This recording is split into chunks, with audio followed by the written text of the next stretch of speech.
Hello, everyone. I realised I was slightly muted there. Welcome to an Indie Games event. The music went slightly harder than I thought it was going to go at any point there.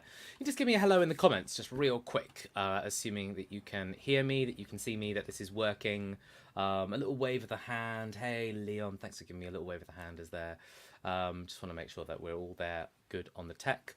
And anyone who saw that video disappear and me and John just like casually stretching at the beginning, no, you didn't. No, you didn't. You didn't see that. It didn't happen. And I won't accept any answers otherwise. Hello, everyone. Wonderful, wonderful. Right, I'm just going to kick things off. Why wait? I'm going to bring on stage straight away our guest for today's Portfolio Live event.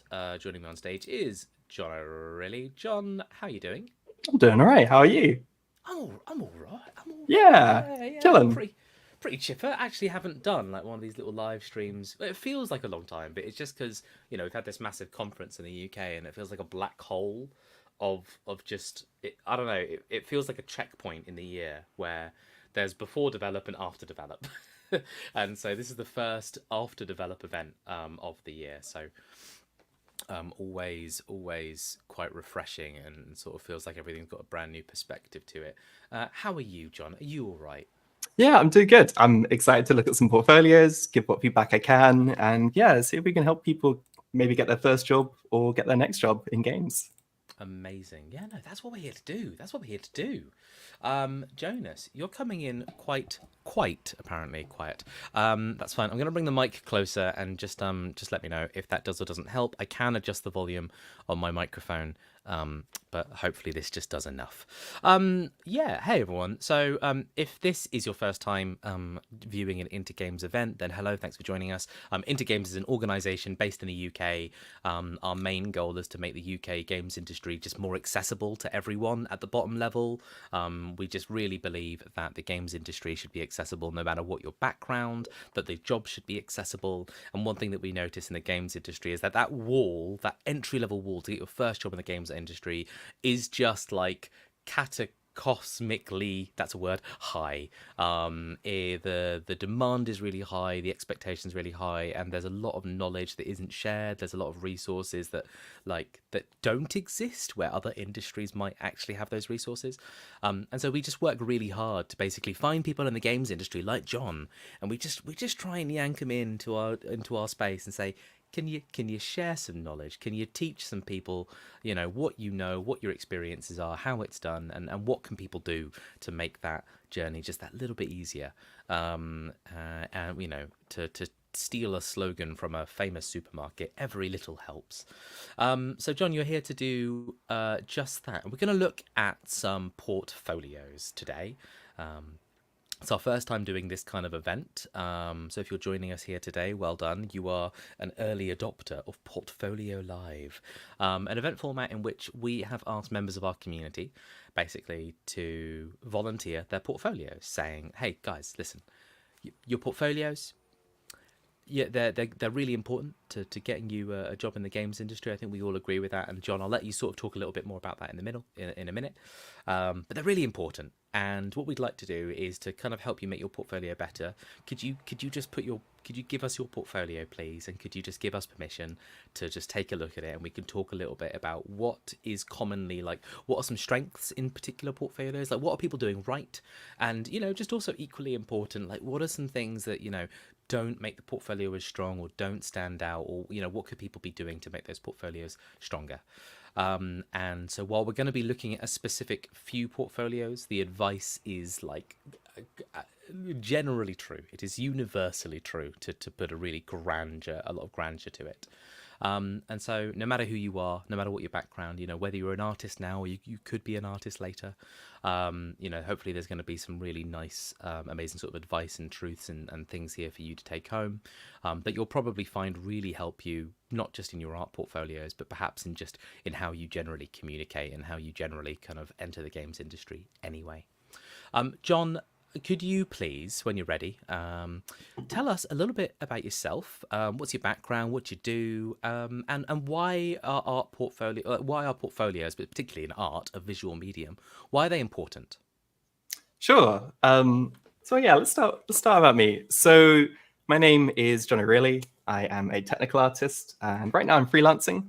And I kind of dance between the sort of space of animation, mixed reality projects, those sorts of things, and the game space. I use both Unreal and Unity, and I usually say I specialize in making things look beautiful. My background is that of a 3D artist. That's what I was studying at university.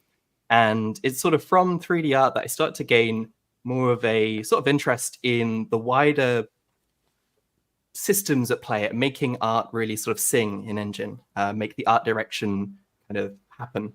Because you can in 2D sort of illustrate something and make it work, but when it comes to the world of 3D and especially real time, you really need to understand the technical processes behind making something look good and often sort of balancing compromises.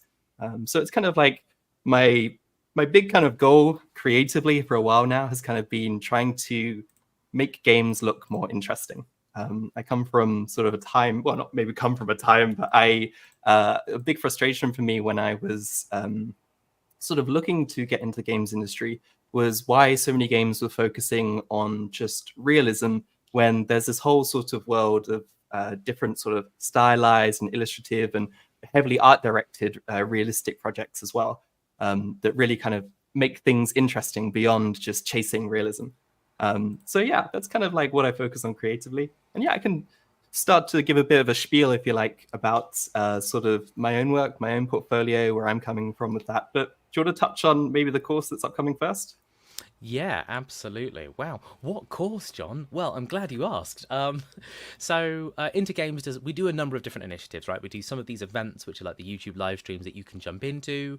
We're constantly like in our Discord. We've got this community, loads of people giving games advice. We share resources. Anytime that we know something that would help someone get a job in the industry, like we slam it in that Discord, and we try and share it out amongst our community and make sure that it kind of fizzles out amongst anyone that's studying or moving into the games industry. But one of the biggest things that we do, and I think easily one of the most impactful things that we do, is our sprint courses. So if you don't know what our sprint courses are, they are essentially just they are these online courses that last 3 weeks, and you participate in the course one evening a week. So they're sort of they're designed to be worked around a full-time job or full-time education, in which you can come home at like 6 p.m, sit down, log into a Zoom call, a Discord call, whatever, and you can just take part. And what they're sort of designed to do is to really work towards like a games industry like brief or like practical piece of work, something that actually comes from industry, is understood by industry, and is actually like appreciated by industry. If you haven't seen our courses before, like there's a little link down below in that little scrolly bit, intogames.courses. Now, John is not only joining me today to do these portfolio reviews. John is actually running their own course in next month in August. I always forget what month it is next month, in August. So John, what is your course about exactly? Sure. So when I spoke with Intergames first about kind of what course I might do, I thought I'd stick to my strengths about those kind of passions of making things look beautiful. So it really is a sort of tour through Unreal Engine, touching on some of the subjects that kind of make things all come together. There's a lot of sort of stacks and layers to making something look good in real time. And so it's kind of like a tour through the engine where we give you some assets to work on, and you choose kind of what art direction you might want to go with. And I give you sort of a little tour through, hey, this is the material editor, this is some of the visual effects work, this is where the post-processing is, where the lighting is. And even if you've sort of got maybe a background in some of these things, you can gain a bit of a deeper understanding of these things and kind of maybe learn a couple of things along the way about making the stack work correctly. So yeah, it mostly kind of focuses on taking sort of stylized PBR environment or some assets, and then working through the kind of visual effects, materials, and kind of making them look like you want them to look like. Amazing. Thanks for sort of expanding on that. Someone in chat has asked a very good question, which is if they want to submit anything for portfolio reviews, how do they do that? So I'm just going to put a little link in the chat for you now, Yasmin, who's asked that question. So just as a little heads up, what we've done for today's event, just skipping back to the event format, in case you're curious and you've got that question in your head as well. We're going to be looking at some portfolios from the Discord. Now, John, I believe you've picked a few already, but if we've got time, we absolutely will. We'll ask you, chat, if there's any that you'd like to submit, and joining the Intergames Discord and just using that portfolio reviews channel that I've linked in the comments is absolutely the way to do that. If you're joining us in the future because you're watching this as a recording, please do, if you're not already a part of the Discord, jump into the Discord, because we will do events like this in the future. As I am speaking today, we have one lined up in the future, I believe first thing in August, for game design portfolios. And no doubt we will come back and do future art design, audio, etc., etc. We will try and do these events for all the major disciplines in the games industry. So if that's something you're curious about, there you go. Now, going back to the sprint course, John.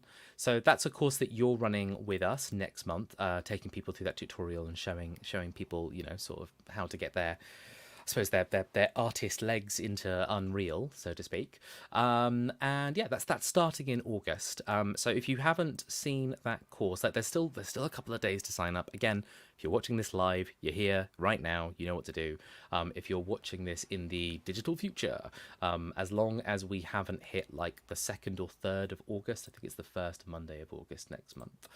So that is, it's the 5th of August. So if we haven't quite hit the 5th of August 2024, there may still be time for you to sign up. And better yet, if you're watching this before the end of this month, July of 2024, then there's a little code down there. There's a little code down there that gives you 20% off the course. The course is, I believe they start at £200. That's the whole 3 weeks paid for.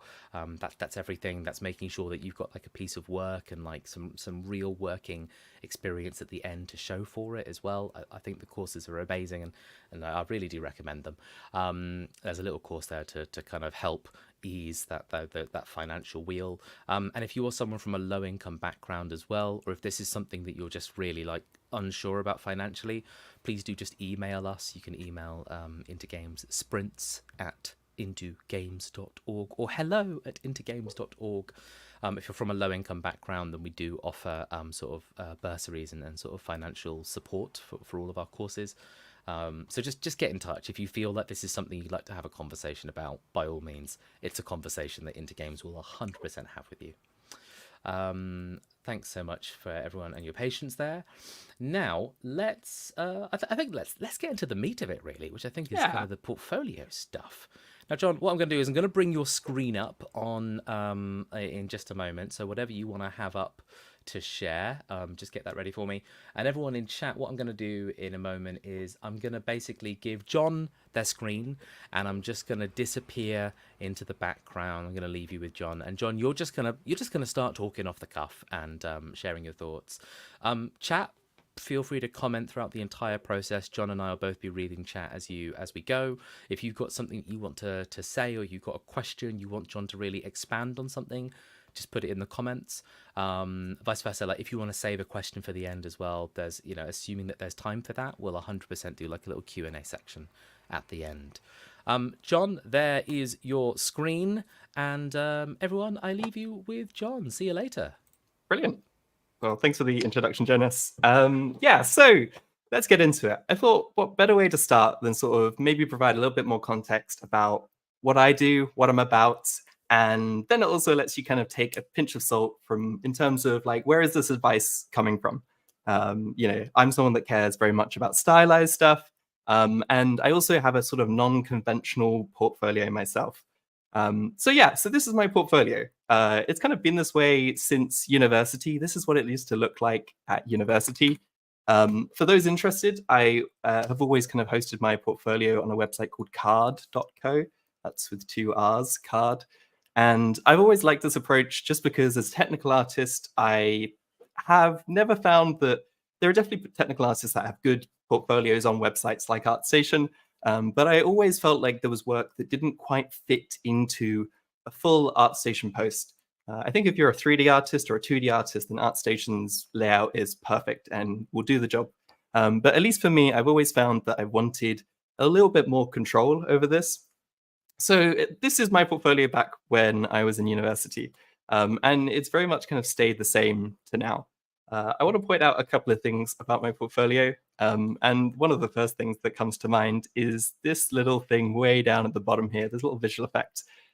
This giant pink disk is actually a missing material assignment in Unity. It kind of glows and it looks nice, but it wasn't supposed to look this way. I even did a better render that I have laying around somewhere. And this is just to say, not every portfolio piece is perfect.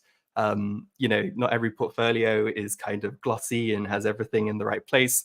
But I keep work like this up and haven't bothered to replace it because, life is busy, and I feel like it still demonstrates the core skill that I want to demonstrate with this piece of artwork. In this case, it's using compute shaders for the visual effect graph.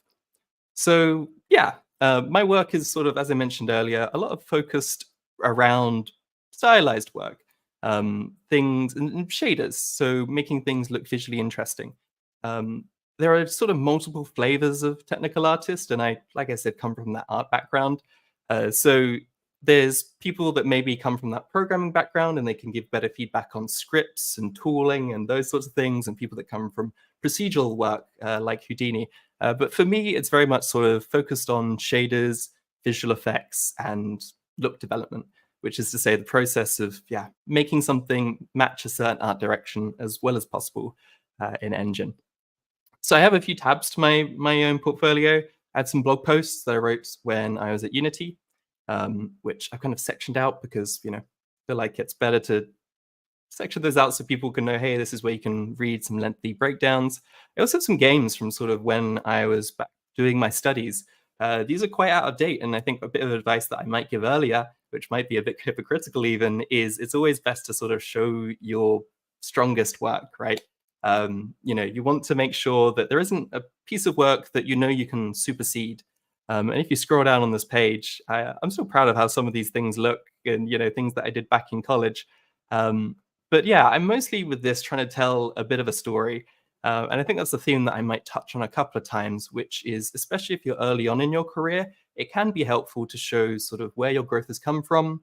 Those earlier projects sort of showing what it is you've done, if you haven't repeated something like that again.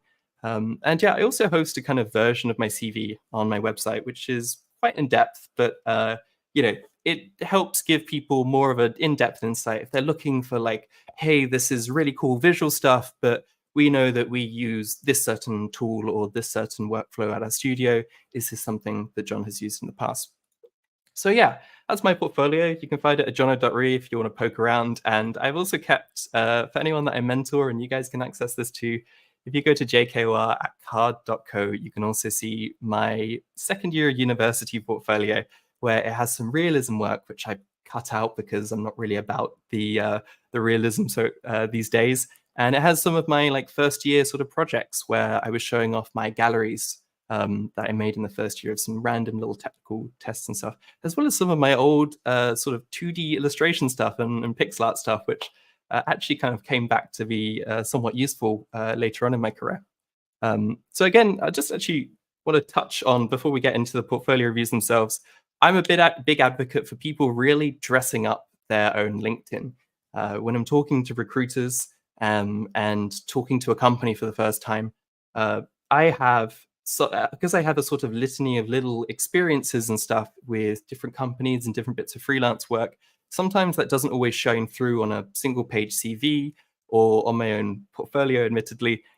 So my LinkedIn page is where, under the experience section, I have what is now 19 experiences. A quick tip that I'll give is, well, one thing for sure, if I go back here, is at the top of my page, the first link that hits you is my portfolio. As Jonas kind of touched on, portfolios are really, really important. When you're working in visual arts, it shows visually what you can achieve that you just can't really appreciate with words.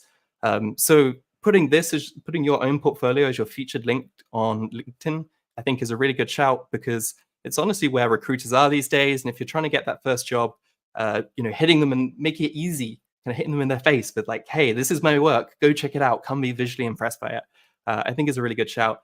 And the second tip I give a lot is breaking out. If, say, you work for a company that has done multiple projects, I think sometimes the value of all your work can sometimes be just nested under a single heading of your role at the time and maybe a couple of bullet points. The thing I've decided to do is add an experience. It's this button here. You can add position, and as long as it's under the same company as before, you get this like little waterfall list. It's good to put links to maybe the specific point in your portfolio that this work was created from. Say you've worked on a game in the past, you can put that here. And the other thing is also making sure that you list your responsibilities.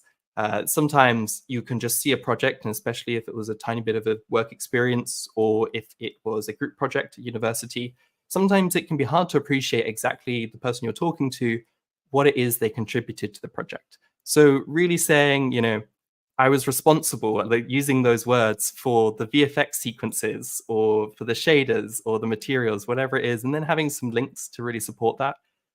As well as, a little bit of spiel to say, hey, why this work is important, why it's exciting, not making it too long. Recruiters really want to kind of like go through portfolios quite quickly, and that's true for people in the industry too. You don't often get a lot of time. But if you can name drop people, if you can, again, hit them over the head, maybe not, shouldn't use such violent language, but, if you have things that you think that you're proud of, that you think are impressive, putting those as sort of the top and in the top of the kind of listing is, I think, really important. So yeah, let's move on to some portfolio reviews. There were some portfolios that were more programming based. There were some that I think are quite advanced, and I don't actually have too much to say about. But we're going to kind of go through some of the ones that I picked out that I thought I could give some advice to, and that I thought would relate well to kind of the area that I specialize in. I'm trying to be careful to, make sure that I don't give advice for a specialism that I'm not necessarily an expert in. So for a programming portfolio, I don't have a full appreciation for what a computer science graduate might need to be showing on their portfolio in order to get a job in games. But coming from this 3D background and kind of focusing on look dev, I feel like some of these portfolios are going to be the ones that I can give some good bits of advice on. So starting with Maylin. So Maylin. So yeah, first of all, looking at this, I like how you have broken out your work on Pounce with the really nice, cute logo. And I like it actually when you can have each ArtStation post be more of a sort of deep dive into a specific part of the project. I like you grouped it by materials, and I don't know what these two are here. I suppose that's foliage. Maybe that could use a slightly better thumbnail, as well as using this ArtStation feature of grouping it into 2 tabs here. I think you could probably consolidate this to 2 tabs, 3D models and 3D environments. But yeah, I think that's helpful to a lot of people to, at a quick glance, say, we're hiring you through a 3D job. It can be helpful, like I said earlier, to have that sort of story of like, hey, I have someone who has a background in 2D, but it's a 3D job. There might be people that just want to jump it straight into, okay, we want to see your 3D work. But yeah, just to reiterate, I do like that you have some of your strong 2D work here. I think this is really nicely presented. I think you show some really cool visual explorations.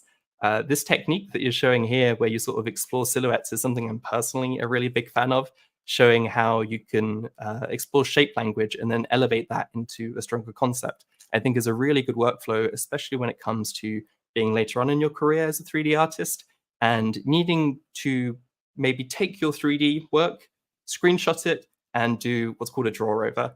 If you're not familiar with that, it's literally just taking some of the work and taking it into a 2D program where you can quite quickly iterate on the work and try and solve some of the problems that you wouldn't be able to do if you were just working in 3D.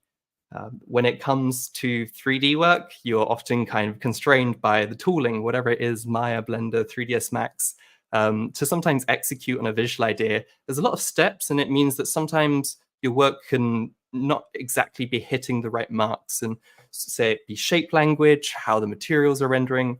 Being able to take your work into Photoshop, into Procreate, whatever program it is, Clip Studio, Paint, and have a little sketch over it and try and figure out, what is and isn't working will just be so much quicker.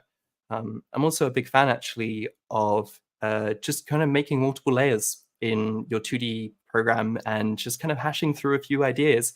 Maybe you're sort of working on something and it's really working out, or you're a little bit stuck on it. You just start a new layer, duplicate it, iterate on it. And if you decide, hey, that wasn't working out, you can always go back to the layer you saved from before. So let's get into some of the 3D work. Well, actually, let's go through chronologically.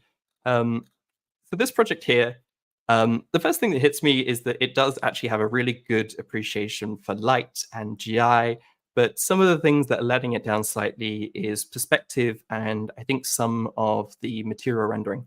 I think this is an image you could have pushed slightly more, especially if it's something you do want to feature on your portfolio.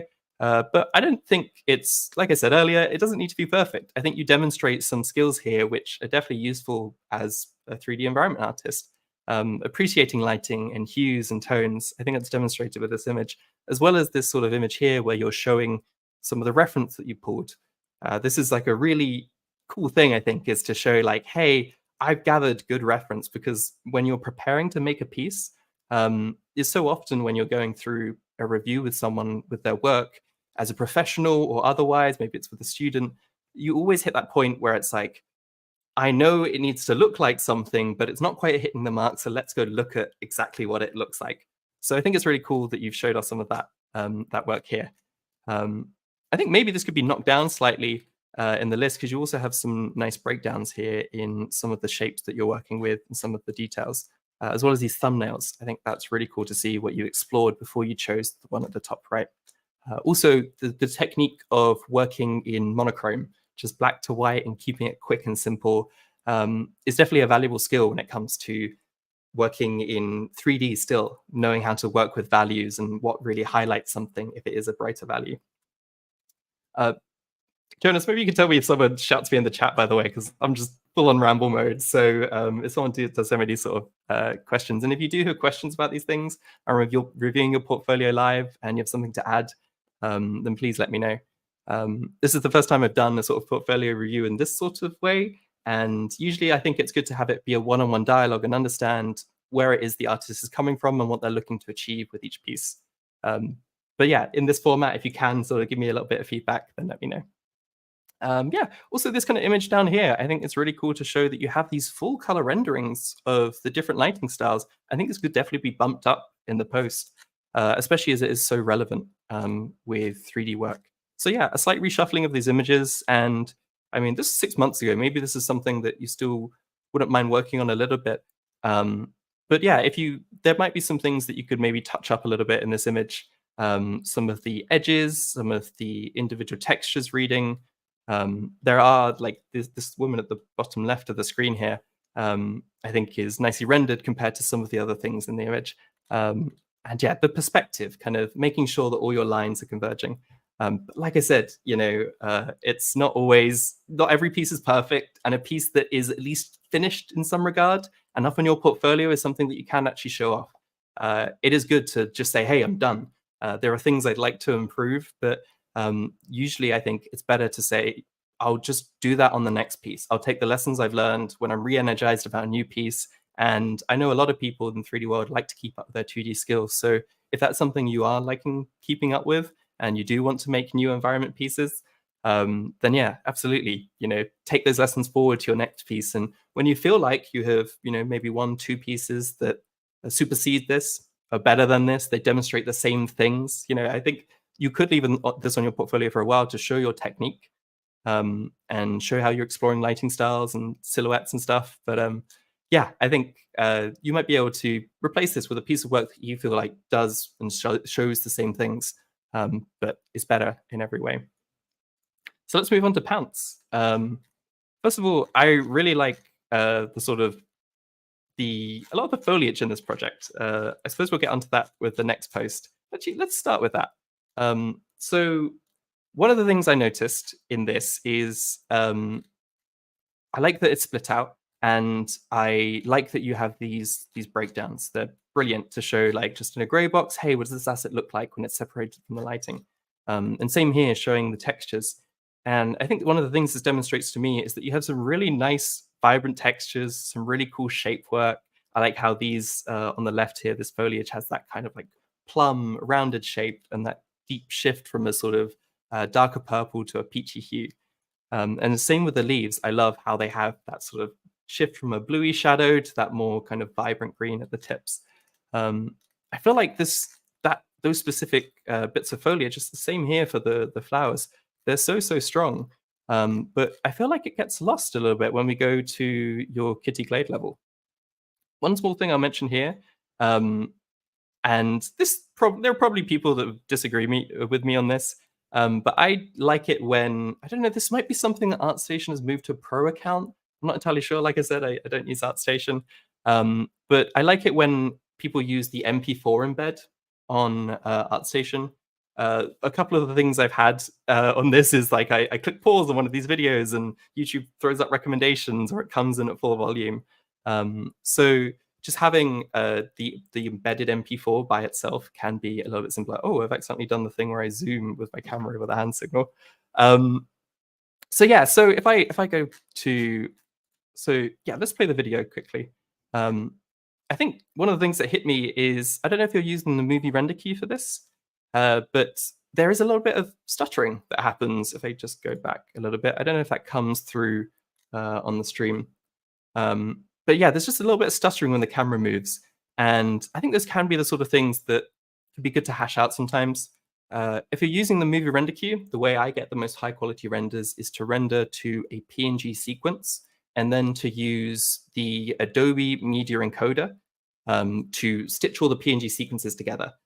When I was working in projects that were using Unreal Engine and Unity for kind of professional animated work that would go up on streaming services or whatever, then that is where that's the process we use to get the best renders. And actually, we would usually render it at sort of 2K and then sample it back down into 4K. Sorry, not 4K, 1080p. And that's just a technique called super sampling, where you're essentially anti-aliasing it. Anti-aliasing being the little jagged edges on some of the things. So yeah, I think it looks really nice on the whole. There's definitely like a nice sort of pastely vibe that's captured. All of the lighting is quite cool. I suppose here we can notice that actually underneath these tables should be shadowed. That could be something that could be nice to work out sometimes, but I imagine this was a time-constrained project and you don't always have time to fix those things, so that's very minor. It's this image here that, and sort of some of these renders later on, like this one here, that I think just lets down some of the nice work you have with your actual foliage assets. They were really vibrant and shiny and nice, and I think it's a pretty common mistake, I feel, to try and make night lighting really dark. And just ahead of time, I've just pulled up some images from Sea of Thieves and also this project I found here on ArtStation that I feel like shows night lighting and how vibrant it can be and how well lit it could be without necessarily sacrificing the ability to see individual textures. So usually that is kind of keeping things quite well lit still. Yes, it might not be quite as bright. If you're working with the exposure ranges in Unreal, then you might be able to control your post-process to make these sort of, to go for a lower exposure, such that just like a camera in real life, you're in a dim environment. I guess you go for a higher exposure. Don't fact check me on that, but whatever it is to kind of adjust the post-processing to work with lower lighting. That's something where I look to keep things sort of well lit and filled. There are definitely games that sink everything into darkness, horror games especially, so you can't see stuff. But when it comes to a portfolio render, I feel like it's nice to instead rely on blue hues, the skybox, to really sell the idea that your eyes are adjusted and you're looking at something at night. So yeah, this piece I found, I feel like does a good job of that. You can tell it's night, you can tell it's dusk. It's got that bluey hues and the sky with the stars in it. But still you can read the full color spectrum of some of these things. Yeah, and I think one last note is, actually, let me check my notes, what else is there? Yeah, one of the last notes, I suppose, is you mentioned you were responsible for the gray boxing, and I think that is a really important part of that environment art process. But I usually like to see these, instead of split out as an individual image, as an MP4 stitched together, where it starts with a gray box and you have those successive screenshots throughout the project. Ideally, if you're sort of planning to do this, have this sort of work in progress GIF. You can render it as a big GIF, but GIF is like an older image format. It will reduce everything to what's called web colors, so only 256 image colors, and you'll start to get graining and little bits of dithering.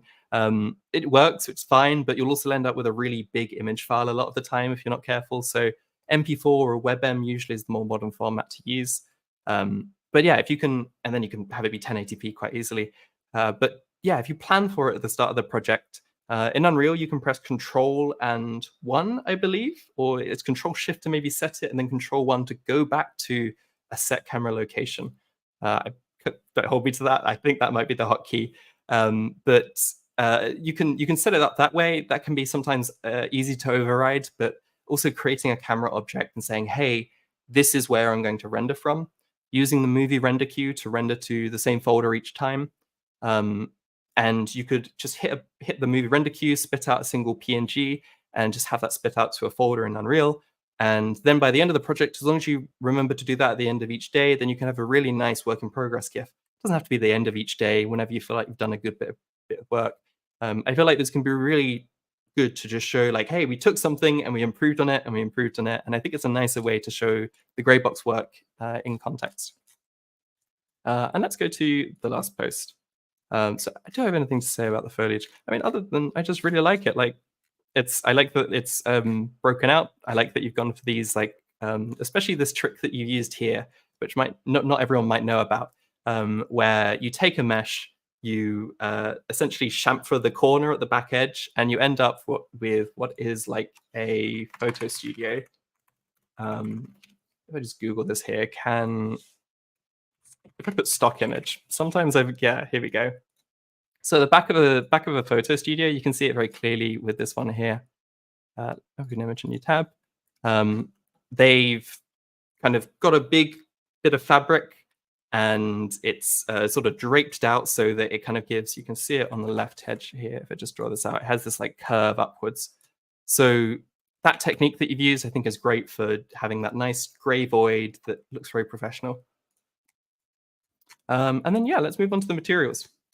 I like how you've, again, presented this. You have that really cute logo at the bottom left. You have your name, which is always helpful. Sometimes people save work for reference or whatever. And if it's just, I know ArtStation will put your name in the URL, but I think it's always good to just stamp your work and say, hey, this is mine. I think, if anything, some of these renders on the left maybe aren't showing the materials to their fullest. Like this sphere, for example, if this is going to be a landscape texture, it's probably more likely to be used on a flat plane. So maybe showing it on a flat plane. I suppose you have that on the right, but maybe a slight mound or something might be appropriate. But that one I don't really have too much issue with. I suppose this one here, I don't know if this is supposed to be a tiling texture, but I think with these sorts of presentations where you have it on a cube, you would expect it to sort of tile around the edges. So yeah, showing these materials in a context that's appropriate, I think, would work better. And I think there could be some slight improvement maybe to the lighting here.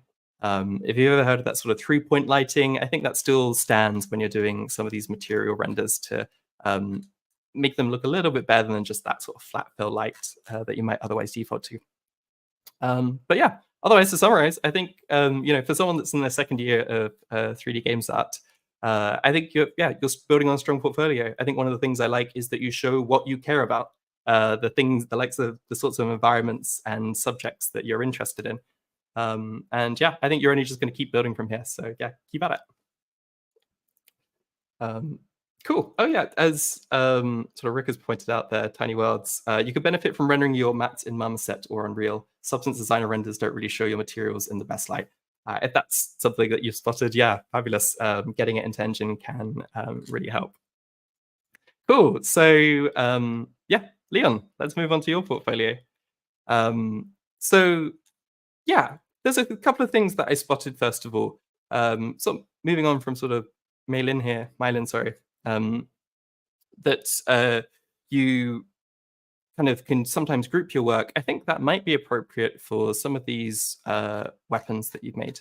I suppose these were probably separate projects done at separate times. That was 3 years ago, and this was also 3 years ago. I think sometimes it can be better to have a stronger single piece that shows a little bit of diversity. And maybe grouping these into a single project, especially if they were done around the same time, might just help them have a little bit more impact. Let's have a look. Let's move chronologically as well. So yeah, this piece of art here, I just played Deep Rock Galactic for the first time yesterday, and this somewhat reminds me of that. The sort of bright neon lights, that sort of artistic choice to not smooth shade everything. I think that is a good thing to be looking at in terms of what other games have already done and how you can make that work yourself. On the whole, yeah, I like how this piece is presented. I suppose this is 4 years ago now, so I won't spend too much time on it. But on the whole, I like this project. I like that it shows full game environments. I like that a lot of the colors are unified and the lighting is punchy, strong, arcadey. And I like also as well that you have done that thing that I was talking about where you say, I was responsible for this and that. So yeah, so I think it's a strong piece just to probably keep on your portfolio. Like I said, I keep old portfolios on my portfolio, or sorry, old pieces on my portfolio if I feel like they demonstrate a fuller project that maybe isn't hit by individual pieces. Yeah, cathedral environment here. I think this is also a strong piece. I suppose what would I change? I think I like some of these renders that you have that I imagine were done in, what does it say here? I don't know where you rendered these ones, but these renders here do look really strong. You could always set that as a wallpaper. I think that's very very pretty. And I like at the bottom here that you have some breakdowns of, hey, you know, this isn't all crazy polygons, that I've managed the polygons well. So yeah, I think that's cool that you have that breakdown. I suppose something that I feel like is a little bit lacking is, well, you have a pillar here in the center of the scene, which is supporting nothing. You know, it's a bit odd. I don't think if I was reviewing this portfolio for a job, I don't think I'd judge that too much. You also have that, you know, little bits of maybe bake errors here on the right. Sometimes when you're working to a time limit, you don't always get time to hash these things out. But it does look like in some areas, maybe the UVs could have used some improvement. Again, this was 3 years ago, so maybe some of your, I haven't had a chance to look too in depth some of your later work, but maybe you superseded this in the meantime. I wouldn't spend too much on guns because I don't really know too much about guns. There are people that make that whole thing. One thing I did notice on the top edge here is just a little bit of UV stretching. Maybe that's wood grain. Yeah, I suppose that could be wood grain as it's kind of cut off. So maybe that actually isn't UV stretching. And it maybe seems like there's a little bit of, why does that turn like to metal here on the left side? But yeah, like I said, I'm not someone who is crazy about guns. I think there's people, and yeah, I like that you showed the topology, but there's probably people that do care about guns that would have better feedback about this. Cool, so an office environment. I think this is really cool. I like that you mentioned that it's done in Unity. As I'm sure you found, I was done Blender Cycles. Cool. Yeah, so this project rendered in Unity at least. I think it's good that I imagine looking at this is probably one of the. I saw that you mentioned at some point that you've worked in sort of VR projects. I imagine that is one of those. Oh yeah, was delivered successfully to the client as part of an immersive training experience. Yeah, cool. So yeah, I think it can be good maybe to mention the studio here. You know, that maybe who the client was for and maybe what they were looking for. Yeah, actually, yeah, you kind of mentioned that here, training for film production for a high-profile client. Again, if you can name drop, if that's someone important, I guess it's Suntory. If I look at it on the left, I imagine it's them. Then yeah, why not? Why not say that that's who they are? And yeah, I think this is kind of nice work. It's nicely presented, and I like that you mentioned the engine. For a lot of recruiters, they often look at portfolios and they need things ticked. And if you're looking for future work, they might be looking at what engines you've worked on. If you've proven that you can make something look good and you know how to import and set up materials in Unity, then that's like box ticked for them. And hey, if we got a Unity project, then Leon is someone that we can trust to handle that. So yeah, I think it looks good. Maybe you could, if there were some nicer props in this that you feel like you could split out, I see some of the foliage might actually be something that you could have a beauty render of. That might be nice to do too. And I'm not sure if you made the materials, but yeah, maybe a material breakdown would be nice too. I suppose here on the left, I do see that there's a little bit of tiling on the normal, or the tiling and the texture in general. If I just get my tool up here, I can see it here. Here we go. That's sort of like tiling here, here, and here. And it's given away here, here, and here too. Just something to look out for when you're making tiling textures in the future. I imagine with a project like this, sometimes it's just like, someone yells at you, go get a texture online. We don't have the Substance Designer license. Go get what you can make work. But just something to look out for in terms of like when you're setting up those materials. Sometimes decrease making the texture larger when it tiles, as long as that's appropriate for whatever it is. Or sometimes adding a little bit in the shader to maybe change the strength of the normal map can just help break up some of that tiling. This project here, I feel like one of the things that lets this project down is just the quality of some of the renders. There might be individual props here that you might be proud of. I suppose as when it comes to environments, some of these aren't as exciting as they might be. These are kind of workplace and home environments. But yeah, if there are little bits that you're more proud of, I suppose looking at this back wall here, that you have these little props that I'm sure took a good little bit of time, maybe you can split those out and show again those little polygon renders of like, hey, yeah, it's ready for real time. But yeah, something that kind of lets these renders down is, to me, it looks like screenshots of the scene view in Unity. And the reason I think that is because you've got this like very dramatic anti-alias or lack of anti-aliasing on everything. So I use my magnifying tool here, these little jaggies that appear here. And if we go over to this cupboard, these little jaggy lines here, and all along sort of every edge, though, there's a dramatic color change. You can see on the table leg here. These are just a dead giveaway that it's been a very quick render. And even if the project itself, I know a lot of VR projects don't actually support the post-processing stack for Unity. It can be good to just, I think actually Unity does now have anti-aliasing that you can toggle on in the scene view. Yeah, okay, cool. I correctly called it the scene view screen captures. Yeah, it may be, so there's a couple of ways to deal with this. You either go through the effort of adding the post-processing package, setting up a post-processing stack, adding the anti-aliasing. I think, like I said, there might also be a way to just turn that on now for the scene view in Unity. But another way to do that is if you, I suppose it is also a bit of a faff to set up, but if you can render it at a higher resolution, there is the Unity Recorder tool. And, oh, I've accidentally zoomed my camera with a hand signal. Could I go it again? There we go. So, yeah, you could also render it at a higher resolution and then just rescale it down, and that's effectively going to anti-alias it. So yeah, if you can use the recorder package to spit out a nice high quality render, or you might even have a 2K monitor, or maybe even a 4K monitor that you could just maximize that viewport and show, then crunch it back down to a 1080p render, and you'll just get rid of some of those jaggies, as some people call it. Cool. Let's go to the next project. So what was this? Set of 4 environments for an interactive learning platform.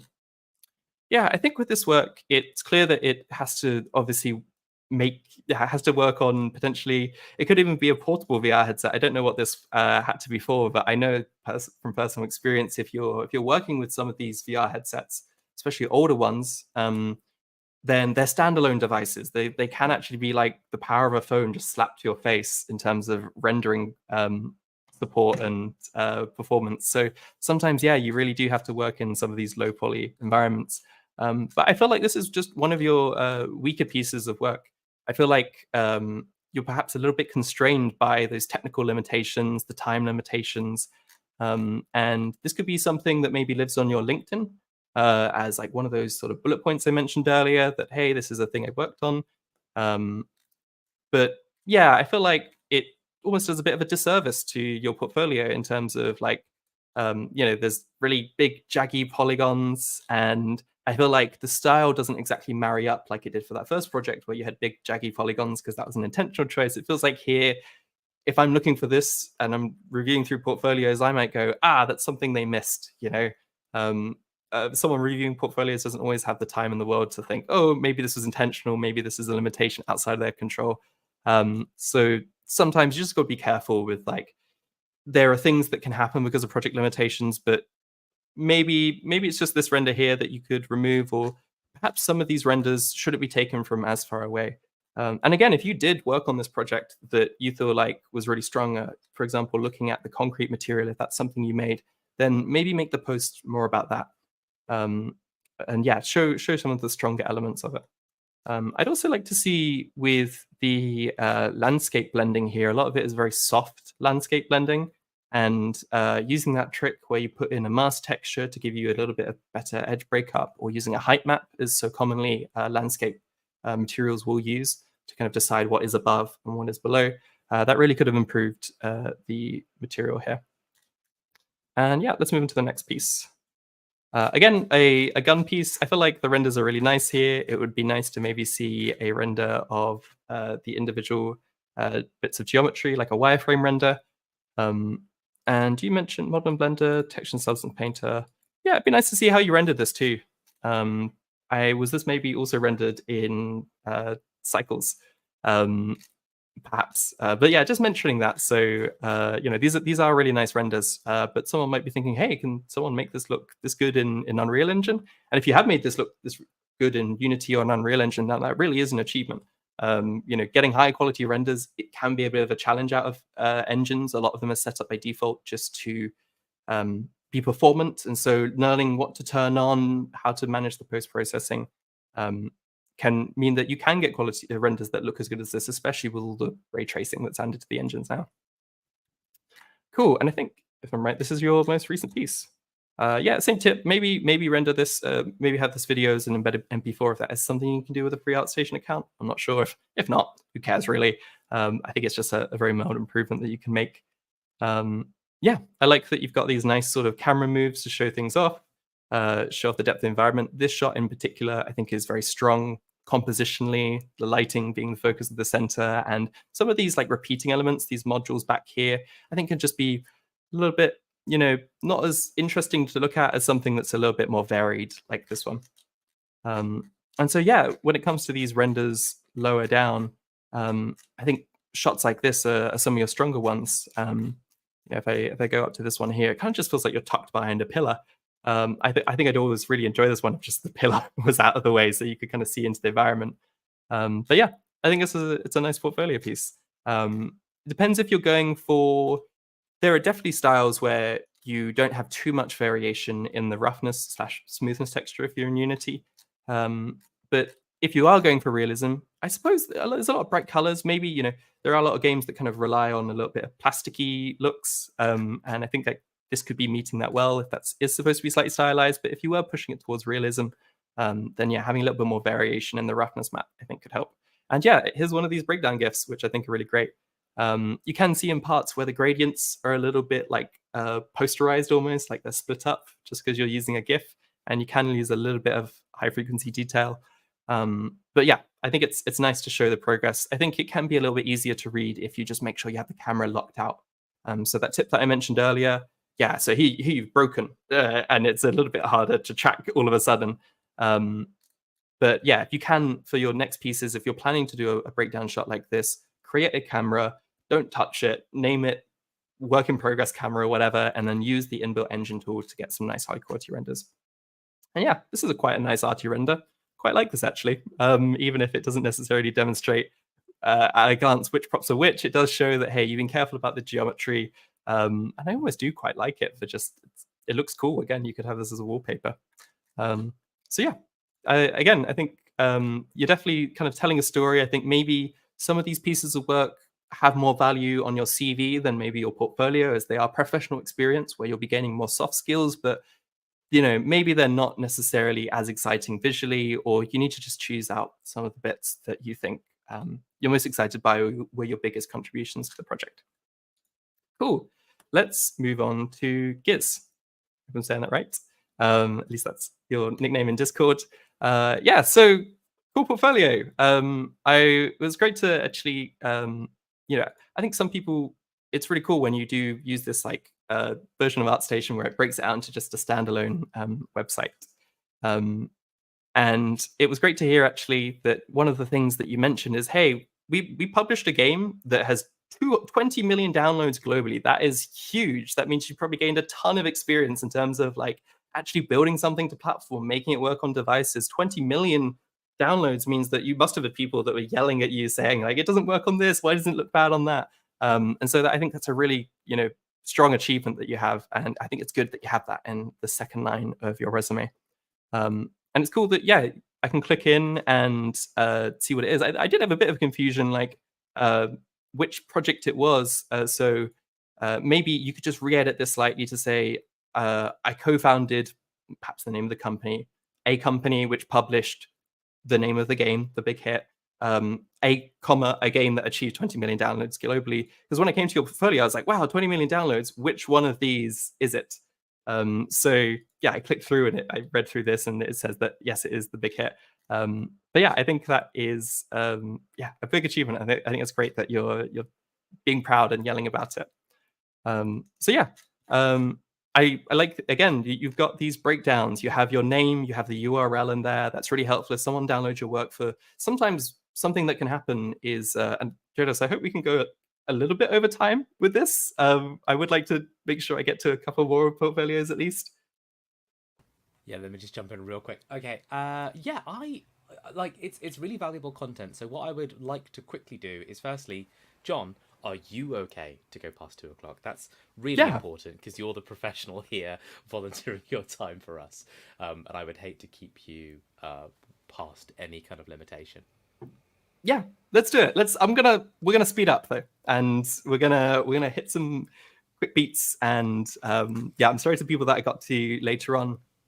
That's no worries. Everyone in chat, by the way, all the chat is really valuable. Really loving all the conversation. Thank you so much for engaging. If you have put your portfolio in that channel and we don't get to it today, what that says to me, Jonas Garway, is that says, Jonas, book another portfolio review in art as soon as possible. So I will endeavor to do that for you if we don't get to your work today. In the name of time though, John, I'm just going to let you have the floor. What I'm going to do is I'll do like I'll sort of, we'll check in maybe at 2:15, 2:20, coming up to 2:30. If we're still going, then we'll just do a quick time check-in and see how you're doing. Cool. All right, but otherwise, The floor is yours. Okay, we're going to go fast. Cool. Because I had one of the things that hit me immediately is, wow, what can I say? Because there's a lot of really cool stuff. You have a successful game, you have really nice materials, and you tie it all together with your most recent piece, which is a full environment. And I think this also shows that, yes, you've been able to make something that was mobile and performant with these kind of earlier things. As you know, you're constrained by time, you're constrained by the mobile rendering technology, and also it seems that you've made those good, successful tactical choices to meet what was already successful and visually working on the platform. But also copying the techniques of, maybe you even use vertex colors for these. I'm not sure if that's something that's mentioned here, but if you did, great. I think that's a really excellent way to very quickly get this sort of style. Oh, you used a texture atlas. Cool. There you go. See, I've answered the question by looking at your portfolio. It's great. I think this technique here, that using a texture atlas, I think is really cool. It is super efficient. You load one texture for the entire game, and then you just map everything onto this texture just by using Clever UV unwrapping. That's one of the things that I did back with my little boat project here. It's just like an atlas, slap a bunch of things on it. It's super quick. If anyone in the chat hasn't tried that, then absolutely give it a go, because it's very fulfilling just having very quick, assets that look nice and gradiented and stylized. It's cool that you also show that you've done 2D assets as well, especially when you're working for indie studios. It's really cool to know that someone can wear many hats, that they can, if you need a bit of UI, they can do that for you. That's something as a technical artist, I'm always bridging the gap, being the putty that can be stuck anywhere. And some of the work I've kept on my portfolio is more graphic and showing that I can make those UI elements and stuff as well, if so you don't need to go hire a UI artist. So I think it's great that you've shown that. And I actually like this GIF at the bottom where you demonstrate it all in context too at the end.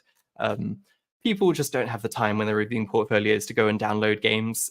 So having these GIFs that say, hey, if you were looking at it, or video, it's a video, brilliant. It's even more efficient. Then that's I think it's a brilliant way to show off your work. And let's the materials look good. The foliage here, I think, also looks really, really good. Perhaps this render up here where it's a really saturated red environment. And again, it's a GIF, so you're using some of that color quality. Isn't maybe as, I think this sort of screenshot you have here might show, actually, yeah, this screenshot you have of the viewport here of it a little bit more in context with some of the other elements, I think shows it off. And again, yeah, having that reference. And also on the left, the breakdowns, that's excellent to see a little bit of that process of, you can take a big concept and you can start those initial steps, which some more junior artists can sometimes struggle with, which is, hey, what can I make modular? What am I breaking out into assets? How do I take this massive thing and turn it into something achievable? So yeah, and let's just quickly look at your most recent piece. I don't really have anything to say, I suppose. It's really pretty. I like the big neon lights that you, especially if I remember, you go down here and this breakdown where you show all the modular assets. I think that's excellent to just show that, yeah, you know how to work with modular assets, you know how to make them tile, and the decals as well. These are some really pretty textures. I especially love the street art ones. Those are very, very cool. And I think this really shows actually that you've done your research into how some of these street art visuals look with the arrows that come out at the end and almost unreadable text for the sort of throw up style graffiti. So yeah, brilliant work. Let's move on. Rosie. So yeah, one of the things I like about your portfolio is just this thing here that you published 3 weeks ago. I think it shows, this first image shows, I feel like, a nice appreciation for good visual quality and stylized renders. But I do get a little bit confused when I come down here and I start seeing a prop that I haven't seen in context before. And I see this larger environment, which I imagine maybe you just ran out a bit of time to finish. But yeah, you're kind of almost working backwards from, well, you definitely do start with your strongest piece, but it's then a bit weird to see it attached to something else that isn't quite as finished. And same for this here, like this, you know, this might be a kind of nice model, but when it comes to the texturing side, it just feels a bit rushed. I feel like maybe you could take the strength, I imagine you spent a lot of time on these flowers, maybe just have this be a portfolio render in itself. You show the flower asset, you show the breakdown of the wireframes, the materials, the textures, and maybe you show, if you made that leather material, you show that too on a material sphere. But then, you know, if you're not going to be progressing this chest, if the chest isn't with the well, if it's not building to, I suppose this down here, I suppose I missed this, is more of the seam put together. Yeah, it just feels like maybe a bit early for this project to be split out into renders. And I appreciate sometimes you just need to throw something up, move on to the next thing. But I think there is value in some of the work you've done, and you could just section that stuff out. And same with this thing here. I'm just presented with a video. It's mentioned that it's simulation and animation. One thing I noticed is you can see what we sometimes call swimming of the textures, where you've used a world space shader or material, as you might call it in some bits of software. And by using world space, when it moves through world space, the texture stays in the same place, but in this case, the tentacle swims through the texture. So just making sure you're using the right type of material for something that is going to animate. I think as well, if you're sort of showing that you want to do 3D art and animation work, your future portfolio pieces need to show those two elements working together at their highest level.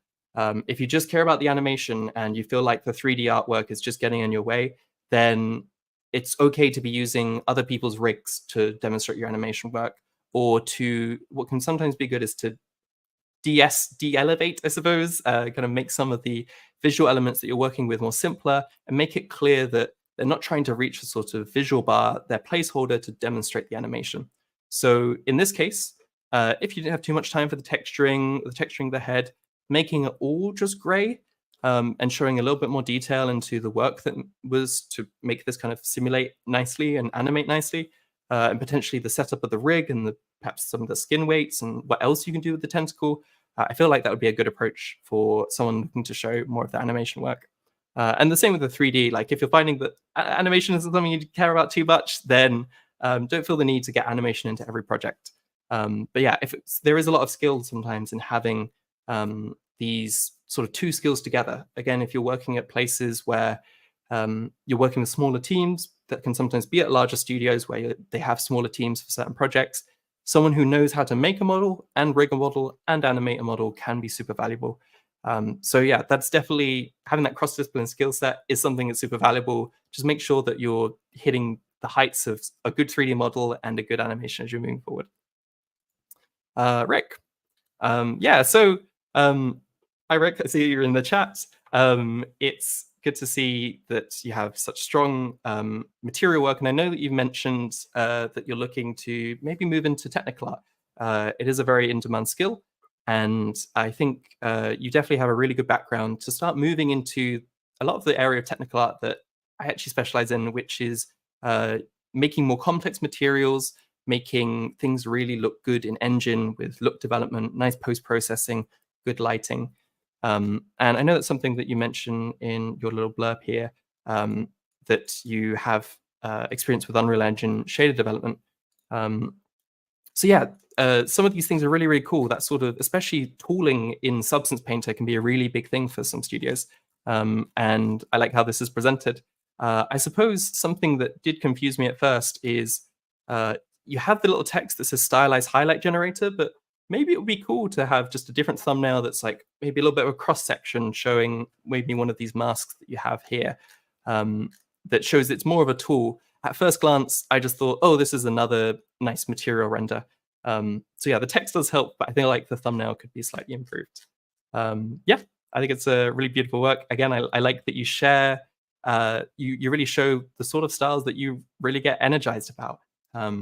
You know, sometimes it can be good to show that you have a broad set of skills that you can beat these other styles. In my own portfolio, this is why I've thrown in this little shader here showing a more realistic bottle, because I was interviewing at the time at places that did more realistic stuff. So showing that I do really care about the stylized, but hey, if you need me to make something realistic, I can do that too. But it is also, I think, really good to show that, like, hey, this is the visual stuff I care about. It means that you're more likely to land a job at a studio that is wanting to do more of the stuff. Yeah, and I think it's cool that you've got, I suppose, you say prop textures? Yeah, it's good that you say that, hey, I was responsible for the prop texturing, and that really nice thing actually where you say, hey, this is the person that did the concepts, this is the person that did the models, I was just responsible for the textures. Sometimes if you find that out later on in an interview experience that, oh, by the way, I only did this little thing and it wasn't clear from the beginning, some people might just be a little bit hesitant after that, like, oh, we wanted to really know what it was you're responsible with. They might be a little bit taken back by that. And yeah, it's just good to be clear from the beginning, like, hey, this is the bit I was responsible for. Some people can sometimes think that's a bit underhanded to present a really big thing and not mention that, oh, by the way, I only did this one section of it. So it is really good to be clear, like, this is the bits I focused on. Yeah, I think I'm not a material artist, but I can say I really, really like your work. I really like especially all of the nice details you put into the normals to get these really nice, vibrant, plump shapes working. It's key through a lot, that run through a lot of your stuff here, especially this material here on the nice little text, the little bit of edge detailing on the chamfers inside of these little kind of symbols inside.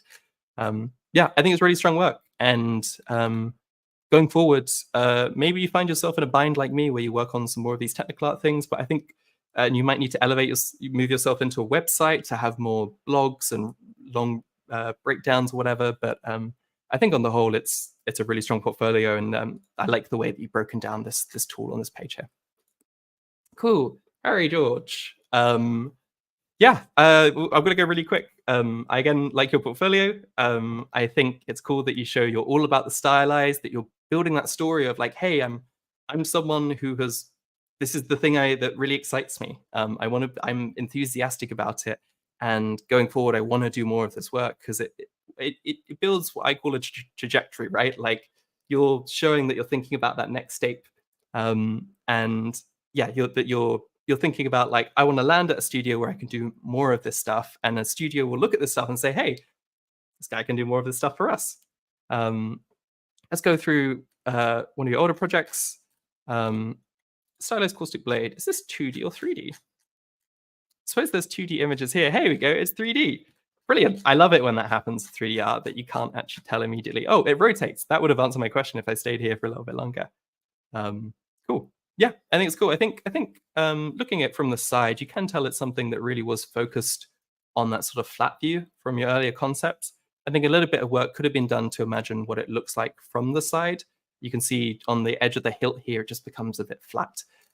So if you're doing these sort of props in the future, elevating it from a really strong 2D concept as you have done, yeah, paying attention to what happens on that side view and the extra dimension is a good thing to think about, because I think does slightly let down this project, but it's really cool. And showing that you can do a little bit of a flip book texture is also very cool.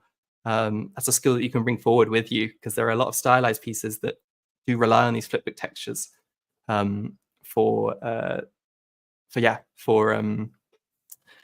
making things look nice in a VFX way with stylized visual effects.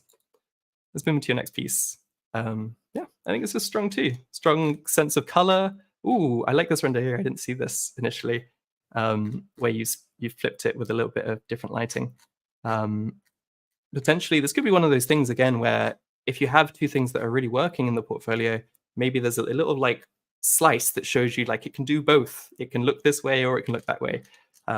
Maybe that's too busy for a thumbnail, but to me at least, I'm a sucker for purple. I like this render a little bit more, whereas this one just feels a little bit more standard, a little bit more, down the middle compared to something that has a little bit more finesse with this one. But that's personal preference. I like this this render that you've taken here, where you take out some of the props. They're a little bit easier to see, but you've kind of kept that nice cloud background to make that visual render a little bit more interesting. And what else do we have here? I mean, yeah, this project is incredible. This is gorgeous. This is the sort of stuff that I wish more games look like. I feel like you've hit such a high with this one. I think it's visually excellent. It's one of those things again where you look at it and you're like, wow, is it a is it 2D? And I feel like that's, when you're playing that trick of like, is it 2D? Is it 3D? What I like to do is start kind of like you did with your sword, is start with that impression of like half a second of like, wow, it's 2D, but then give it a little bit of camera movement, especially that you have this render here. I think having this like nice looping render is super nice, but if you can like have that static render and then the camera starts to move or it cuts to something else and you can hit them with that, wow, it's 3D, bet I got you. I think that can be a really big, nice, cool moment. And I think it's something that you don't necessarily discover until you get much further down into some of these breakdowns that actually, yes, it's 3D. I imagine you've actually done a good job to be efficient with this in terms of you probably haven't spent any time at all on what is on the other side of the building. So there is only so much you can move the camera left and right, but having a little bit of that, maybe having the camera just come in slightly, look upwards, have the perspective move that would just be an impossible for a 2D image, I think can really help, again, create that wow effect.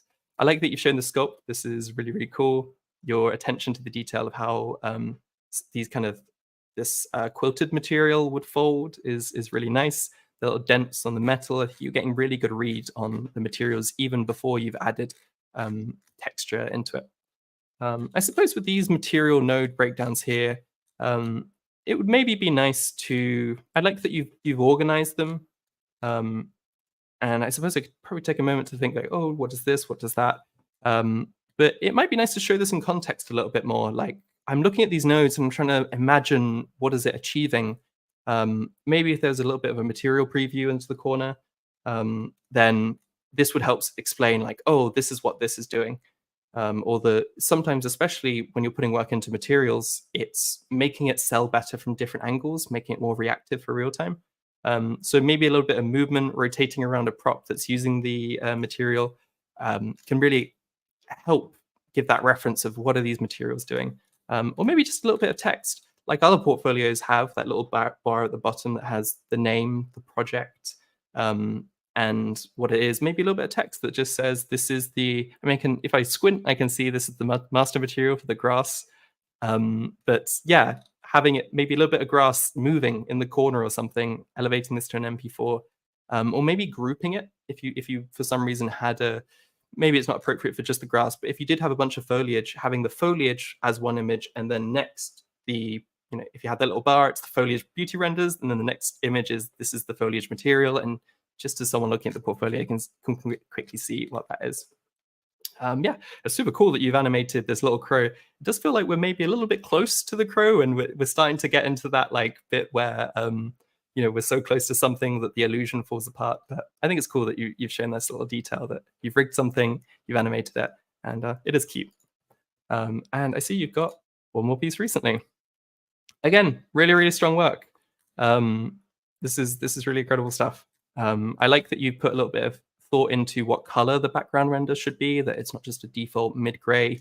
I think it works with the colors that you've got for the rest of the prop.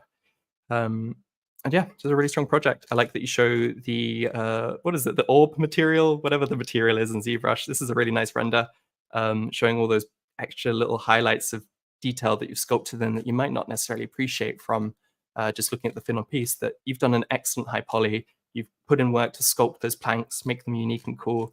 And yeah, showing those renders, showing that, hey, I can take a really nice, beautiful high poly and I can make it ready for real time is really cool. Yeah, nice texture unwraps here. I can see you've been very neat with it.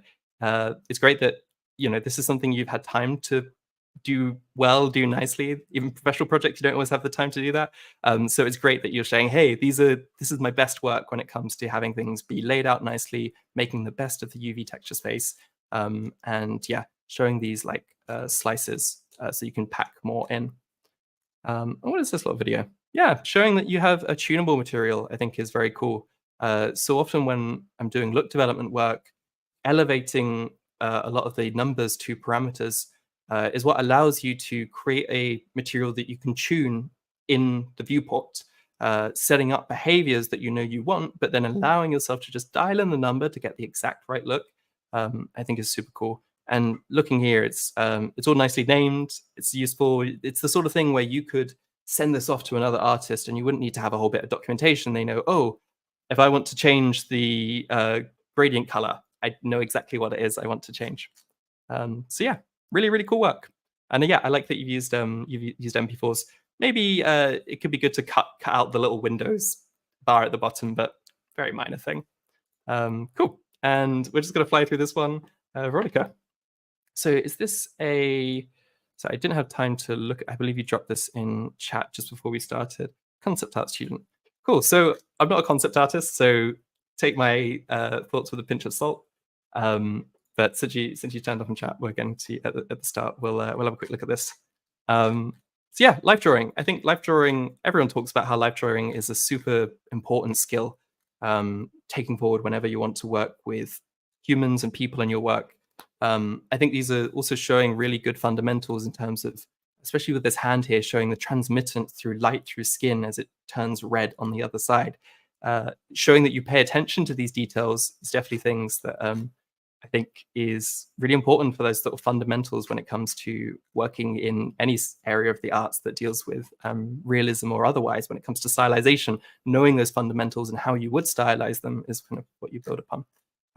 Yeah, showing how you're paying attention to fabrics and how those drapes poses instead of just anatomy and silhouette. I think these are really excellent things to be demonstrating. Yeah, I think this work is cool too. I think it maybe starts a little bit flat. I imagine there's like a very high, yeah. So you're working with a third-person wave spawner game. Cool. Just giving context, I think a little bit is like, is this a university project? Is this professional work? I think it's clear to.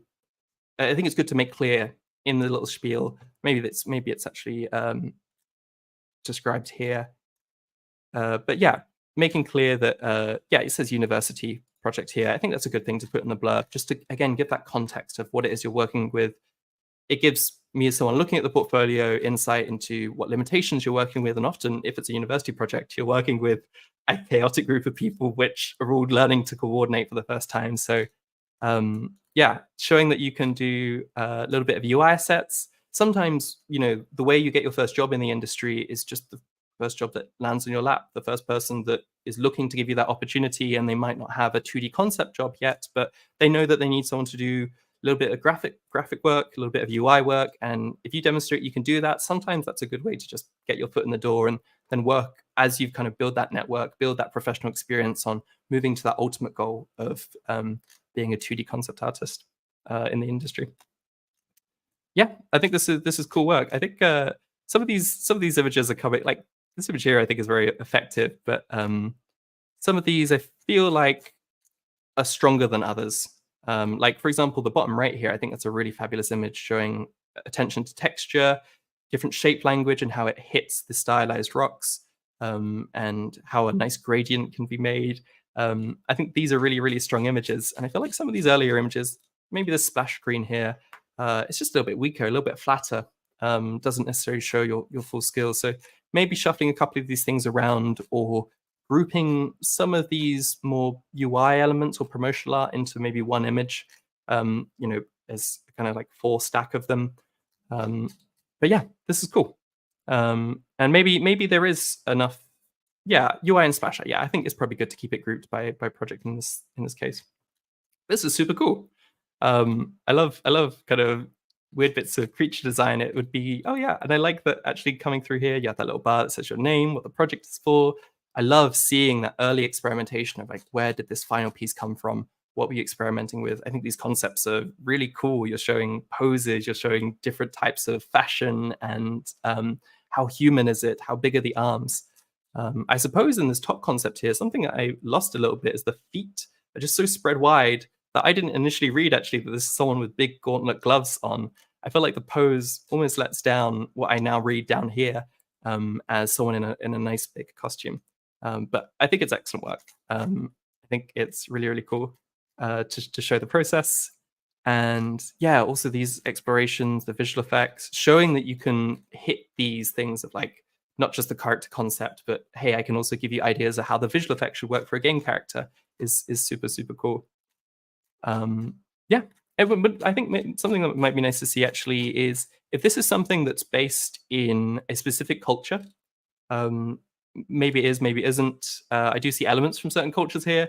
It would be nice to see your reference board. It would be nice to hear a little bit about you paying attention to that cultural work, because sometimes it's good to, when you're hiring someone, make sure that you're hiring someone that knows how to deal with the sensitivity of working with a different culture, to do proper research, to not just be blasé about it, and to be respectful about when you're adopting these visual elements. So showing some of your reference, showing that you've done that work. I can see from the output of the work that you've definitely explored certain visual concepts and ideas, but showing your reference and where that comes from, I think would be something that might just elevate this a bit higher. And yeah, cool. This is more from the same project here. You've actually, yeah, you've shown some of that stuff, the thing I was just talking about, actually. It'd be great to see that for the other one too. The pose reference, I like that you're hitting a lot of the beats that sometimes when people are working towards being a 2D artist in the industry, they get caught up in making splash screens and nice big focused, like nice single images of like 2D work. I think it's excellent that you're showing that you can do the concept work, right? Like the visual effect exploration, the expression exploration, because that is the stuff that you need when you're working on an animation or a game project. Is you don't just need this one big beautiful image, you need all the breakdowns and the turnarounds. So I think you're doing a really great job of showing that you can do the process, and also demonstrating here that you can do that bit of 3D work and use that as a basis. The best concept artists are using 3D to make their work quicker, to explore visual ideas faster, and showing that you can do that, I think, is excellent, because everyone in the industry knows if you can work with 3D, then you're just going to get something out faster and be able to iterate on it quicker. And yeah, is this the last one? Hound and Glory? Yeah, I think we'll stop after this one here. Sorry to everyone else that submit their portfolios. Hopefully myself or someone else will get a chance to review them another time. But yeah, let's wrap up here with this last piece. Yeah, I think this is cool. Let me look through it quickly. Showing prop exploration and exploration around little symbols that will go on the prop. That's super cool. Showing your process here, I think that's super, super neat too. It's often what you're trusting a 2D artist for, is to explore something and think about, like, yeah, the fashion of where it comes from, pull reference from different places. I feel like you always come up with a stronger concept when you're pulling from different mediums, like not just looking at other games if you're working as a 2D concept artist, but also looking at what the world of fashion is doing, what, as I can see here, what cosplayers are doing when they're making things physically. And yeah, what candid photos, the vibe of them, what it feels like. I think that's really excellent that you're showing that. What is this here? Yeah, again, showing how you're working in 3D elevating it through to a concept is just showing really, really good process. So yeah, like I said, I'm not a 2D concept artist, but if I was hiring for a role like this, I think you've ticked so many of the boxes. I think it's really excellent work. And so yeah, I think with that, we're done for now. Amazing stuff. Thank you. Oh, let me bring the mic closer as well. I've got to do the Taze on day. Bring the mic closer when I'm breathing. Hey everyone, welcome back. Okay, where are we? So yeah, first of all, John, thank you so much. What a huge amount of just like pulling from the brain strands that we've all managed to benefit from there just over the last like sort of hour and 15 minutes. It's a huge amount of feedback and advice and like just real like paying attention to people's work there. That's really valuable. I can see from the positivity in the comments that like it's been really valuable from start to finish. People have been really engaged. So just John, huge thank you from me, and I'm sure a huge thank you from chat as well for all of your attention and sort of support over the last hour and a bit. I've still got your screen up, which is actually perfect because I just want to remind people again at the end of this event, John does not disappear into this ethereal void of maybe they will, maybe they won't, in terms of working with Indie Games in the future. No, we actually know that John's going to work with Indie Games in the future, and you can work with John in the very near future, actually, with the sprint course that they've just got coming up, starting on the 5th of August. That sprint course has, it says on the website, we've got 5 spaces available. And if you are looking at that sprint course now for the first time or you haven't heard about it, don't you worry. We can alleviate the financial burden of the course. The courses all start at £200. That's 3 weeks of like hands-on learning with an industry professional. They will help you actually create a piece that you can then add to your portfolio in the future, that is like it's led by someone who has that insight and really has that knowledge. We think the courses are great. I think the courses are great, and I liked the courses before I worked for Indie Games, so only partially sponsored, thank you. I think the courses are great, and I think, you know, if you found the value from John's feedback and you've seen just how insightful John is and able to break down what makes a piece like strong, like its strengths, and how to elevate those pieces to kind of communicate their best at just a glance, that's something. If you got that out of the last hour and 15 minutes, imagine what 3 weeks will give you. Head over to the sprint course if you are curious about that. John, do you want to just summarize again just quickly, what is that sprint course going to go through? What are the main highlights of that sprint course? Absolutely. So it's a course focused on the area of technical art that I specialize in, which is look development, shaders, and making things look good in Engine. You'll be provided with some 3D assets to work from. You can bring your own if you like. And what we'll do is we'll go through the Unreal Engine and we'll hit some of the tools that help you make the most out of your assets. Making them sing visually, making them exciting, and meeting that art direction that otherwise you might sort of struggle to hit if you're not familiar with all these little rendering tools in the engine itself. Nice. And I had this feeling, John, which is I've been working with your professional photo for a while now, so I was expecting someone with extremely short hair. Yeah. But your hair has changed. But that is you in the photo. Yes. Despite the dramatic hair length. And someone's just asked in the chat, you couldn't get the schedule right. It's the course every day for 3 weeks. It's weekdays, Gisem, so it's like Monday to Friday. I don't have the exact schedule on my head. It's not really where I touch, but there are like class days where it's like you're going to be with John on like specific days of the week. There are master classes where we get other people from the games industry to come in and do like a one-off class for like an hour and a half. Rose is in chat. Hey Rose. Rose is the one who masterminds all of this. Rose says it's every day, so it's 3 days a week. But in those days we give you days to kind of be like, hey, we've just asked you to do 2 days worth of portfolio like improvement, or we'll give you a task, and the idea is that you go away and spend some of those days on that task as well. So you do need that time, but it is intended to be something that you can do with a full-time job or with full-time education. And some people go all in and like really really are able to spend a lot of time with it, and some people are incredibly busy, but they, as long as they can still make it to those core sessions, you can still take away a lot of that work with you, and take away a lot of that knowledge, and then you can kind of sit on it after the course is done and be like, right, okay, now I've got the time to actually kind of implement everything that I've learned and put it in. So by all means, if you're a bit worried that it's not for you, just get in contact with us, email us, hello@intergames, sprints@intergames. We'll do our best to try and give you the information you need so that you can make the right decision as to whether it's for you or not. But as with all things into games, we try and be as flexible as we possibly can. Like, we really do try and kind of insist that there is no right or wrong way to kind of learn and make the best of our offerings. So if you need a bit of flexibility, chances are, like, we'll do our best to try and implement a system that works for you. Huh. Right, where are we? We've been here for a good hour and a half now, and thank you everyone for your patience. Thank you everyone for your engagement. I think we're going to bring it to a little bit of a close now, aren't we? So, John, before we wrap up, obviously you've done a huge amount of talking. You've done a huge amount of portfolio, like sort of your feedback and looking at pieces of work and giving us some really great information there. And thank you so much for doing that. Is there anything in the world that you just want to say? You just want to say it out loud into the microphone for our viewers before we go. It could be some fundamental sort of universal advice. It could just be that you've just got something on your mind and you need to get it out. What do you want to say? Free platform. Free platform. I suppose. God, you can't put me on the spot a little bit. First thing that comes to mind, it's really hot. I'm sweating. It's hot today, isn't it, in the UK?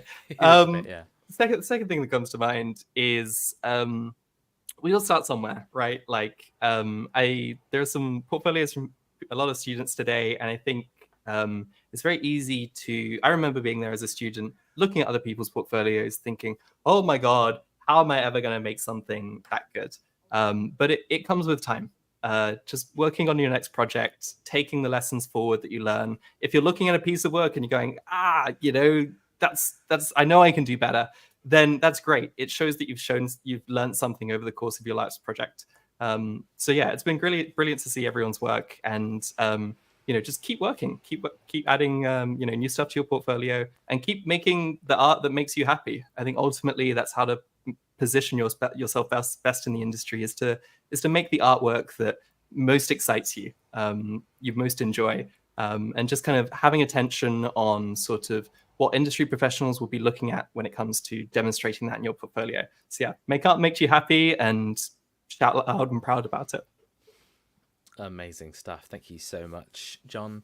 At that, I think we're more or less going to call it a wrap. Again, if you're not familiar with Intergames, there's a link in the YouTube doobly-doos, or if you're watching this on LinkedIn, hello LinkedIn, by the way. If you're watching this on LinkedIn, then jump into the Intergames LinkedIn page, find out all about our community, our Discord, our newsletter, and anything else that we offer. We've just got a huge amount of resources, and it's all there for you for free. That's what we do. Please make use of it. It brings us joy. And if you want to see another one of these events, I believe our next event is a discipline. I believe we're doing I think we're doing another portfolio review with Holly Bridges, a game designer. I believe that's going to be on the first Monday. That'll be August the 5th, Monday of August, the first Monday of August the 5th. I think that one starts at 5 p.m. So jump into that if you have if you're interested in games design, if you have a portfolio focused in games design, submit it in the exact same Discord channel that we've been looking at the art portfolios. And then we're coming back in August with another series of discipline deep dives. Those have not been announced officially yet, but do keep your eyes open for them at the Intergames community, and we'll tell you all about them. That's enough rambling from me. Thank you so much for joining us, everyone. You've been great. We've been John and Jonas. have a lovely and quite warm week here in the UK. And to those of you watching in the future, thank you for watching. I hope you have found this to be a valuable resource. Share it with your friends, share it with your art friends, share it with anyone who you think needs to hear this advice today. That's all from us. Give you a little wave. Goodbye. Bye, everyone. Bye, everyone. Thanks for joining us. Goodbye.